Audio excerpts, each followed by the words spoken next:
What's up, guys? Happy Tuesday and welcome back to News for You with me, Tracy. On tonight's agenda, we're talking about the police warning the political candidates. We're also talking about tension during NUP's campaign, an Australian senator that has been censured, as well as the Pope's take on AI. All that and so much more coming up tonight. Stay tuned. The police have warned political candidates to stop holding campaign processions, saying the marches are causing confrontations between the security officers and the campaign teams. The police spokesperson Rusoke Kituuma reminded candidates that they are required to travel straight to their designated campaign venues instead of staging roadside parades that create disorder and tension. He said that the police have repeatedly guided candidates on proper campaign conduct, but many continue to ignore the rules, leading to clashes among rival supporters and security personnel. He urged the public to avoid conflict, especially during parliamentary campaigns where violence has occurred before. Recent reports show how supporters wearing rival party colors are raising fears of sabotage. Now, police have begun cracking down on people violating electoral laws and disrupting campaigns. Guys, let's just try to keep this safe and civil. I really hope they can figure out what's happening there with sabotage, but I really hope that we can keep this a really peaceful, clean, and fair election.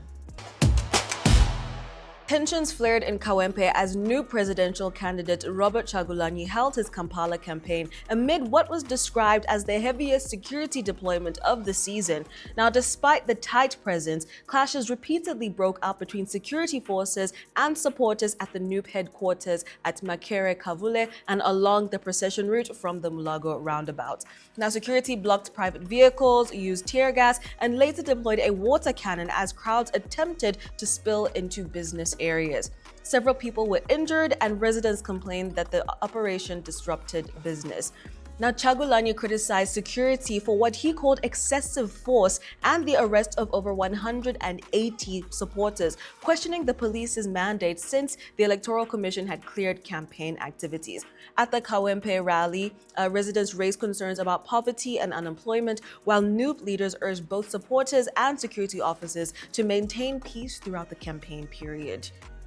This is really sad to see. It's sad that clashes broke out, and I hope that moving forward this won't be the case. And obviously sorry to those who were hurt and harmed during this process. We can only hope to do better from here on. Australian Senator Pauline Hanson has been suspended for a week and formally censured after wearing a burqa in Parliament to push for a ban on full face coverings. Whoa. Hanson from the anti-immigration One Nation party wore the garment on Monday after fellow lawmakers blocked her attempt to introduce a bill outlawing it. Several senators condemned the move, with Muslim Greens Senator calling it blatant racism and Independent Senator Fatima Payman describing it as disgraceful.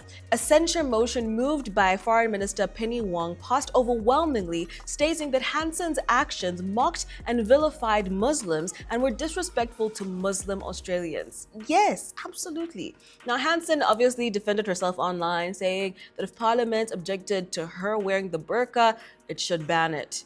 But I think it's the intention of why you're wearing the burqa, because you're trying to push for a bill to remove full face coverings by wearing it. If it was your religion, if it was something else, it would be acceptable. It's your intent. Now, she previously wore a burqa to Parliament in 2017 and has a history of controversial statements warning that Australia risked being swamped by Muslims and previously by Asians. I think we can see why they moved to censure her. She doesn't have good intent, especially to people that are not this color or of a different ethnicity. So, censure her. Very good. Such people.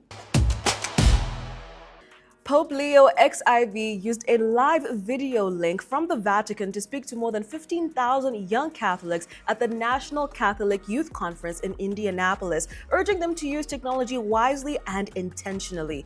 The Pope acknowledged the benefits of tech, like keeping people connected, providing tools for prayer, Bible study, and sharing the gospel, but he stressed that it can never replace real human interaction.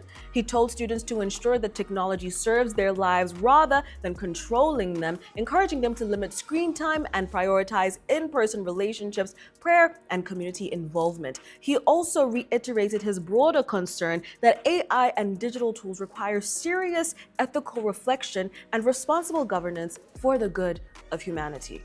I couldn't agree more. I think what he said is right. Technology should serve us, not control us, and we should remember that we're human beings at the end of the day. Technology cannot replace human interaction. Just because you're seeing me on the screen doesn't mean we're interacting. You understand? Person to person. Does that make sense? And that is a wrap for tonight, guys. As always, please do leave a like, share, comment, subscribe, all of that good stuff, and I'll catch you again tomorrow. Bye.